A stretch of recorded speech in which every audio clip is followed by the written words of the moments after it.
Hey besties, and welcome back to my channel. So today I'm back with another video from The Mom Life, and today we're going to be talking about sleep training or getting your little one to sleep on some sort of sleep routine. Let's go ahead and dive right into this video. Raise your hand if you have struggled to get your little one to sleep, if you have struggled to get them into some sort of routine, if you have struggled just in general about sleep training your little one. I know it can be very stressful. I have been through it 3 times over. With every kid, I experience some sort of difficulty, but don't despair. I'm here to share with you guys some very simple and practical tips and tricks to help you survive the madness. It is not fun to try and do anything or to get through a day or to try and get through a to-do list as a mom when you are sleep deprived. And also, it doesn't go without saying that little ones don't sleep very well until we sort of teach them to sleep well. Now, the first thing that I want to mention that is very, very important, especially for moms with newborn babies. I know. When you have a baby, the only thing you're thinking about after the first few weeks with that little one at home is, when are they gonna sleep? When am I gonna feel like myself again? When is this gonna end? I know. I have been through that and I completely understand. But reality of the matter is, it is pointless to try and get your little one to fall into some sort of sleeping routine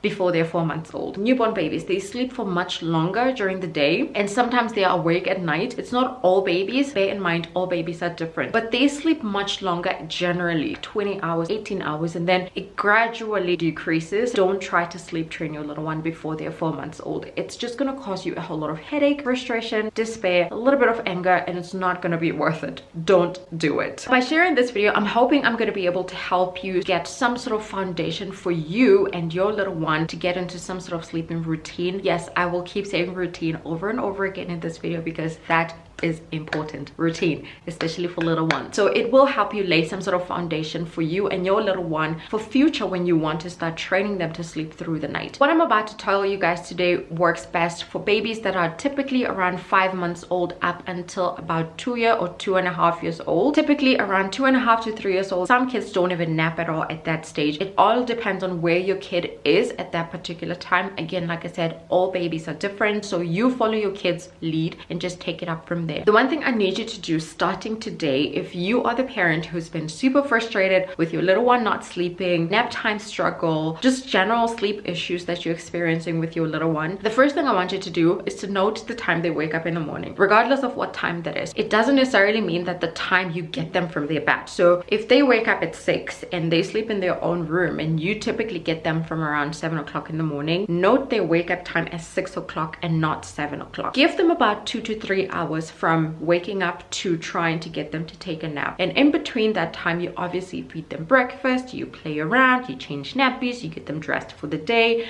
and all of that fun stuff that you like to do with them. Just keep everything as you would under normal circumstances. 2 to 3 hours after they've woken up, you go ahead and try get them ready to take their nap. Do what you do, whether it's giving them a bottle, putting them on your back, rocking them to sleep, laying with them on their bed. Do that exactly what you've been doing this whole time. Do that. Don't try to sleep train as well as trying to get them to sleep on their own at the same time. It's going to be too much for the little one. They might feel a little abandoned. One thing at a time. It will be worth it, I promise. Once they fall asleep, note that time. Carry on with your day as you would, and then again, note what time they wake up. So if they went to bed at 10, note what time they wake up, whether it's 12 p.m. or 1 p.m. What I've noticed is the morning nap would typically take around 2 to 3 hours at most. So when baby wakes up before then, just give the baby a few minutes to settle back to sleep on their own before actually going back into the room. If baby wakes up crying, then go into the room, comfort them, and then put them back on their bed so they can try to fall back asleep. The idea here is to get baby used to staying in bed for 2 hours at least during nap time. So you going in to get them out of the bed before the 2 hours has lapsed essentially tells them that it's okay to sleep for 30 minutes or an hour or less than 2 hours. So just try comfort them, get them to settle down, and then put them back in bed. They don't have to be asleep for as long as they are content in bed.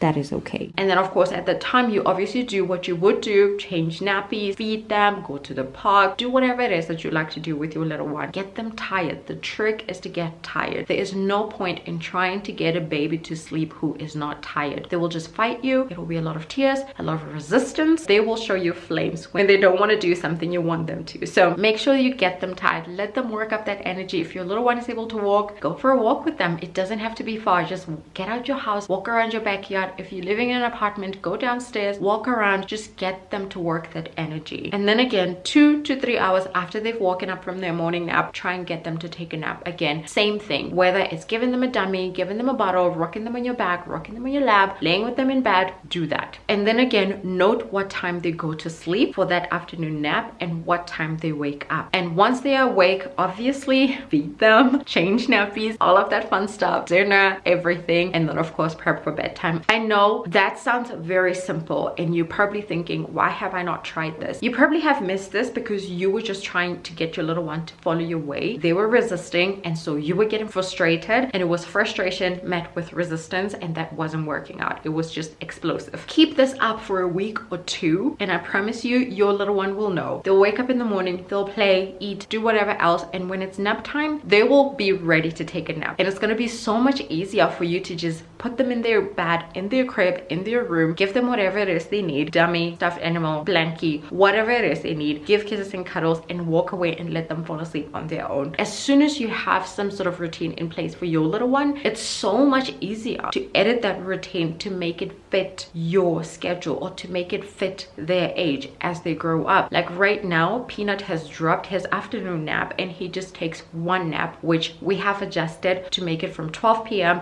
up till 3 p.m. and the same with Nolly Nose. They are both on one nap a day, both at school and at home, funny enough, and exactly at the same time. It's easier to adjust as you go along, but the trick is to get the foundation right, and I'm telling you, this works. Follow it as soon as your baby hit 4 months or a little after 4 months, because babies go through sleep regression around the 4 months mark, and it's really frustrating when you think you have bedded down a sleep routine before they're 4 months old and they hit that sleep regression and everything is thrown out the window. You have to start from scratch again. Wait until then and it's going to be life changing for you. It is that simple. I have shared about this on Instagram. I'm pretty sure I have some sort of highlight over on my Instagram page as well, where I talked specifically about sleep training. It was just a ride with Nolly Nose. There was just always something that made her stay awake, which was rather frustrating. And when you're sleep deprived, you don't typically think straight, to be honest, and I was so frustrated after a while, but I just kept holding on.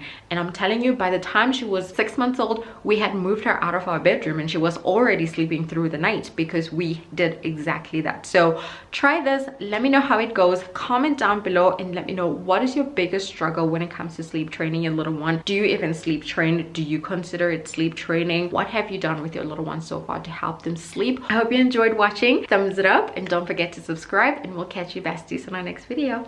Bye besties.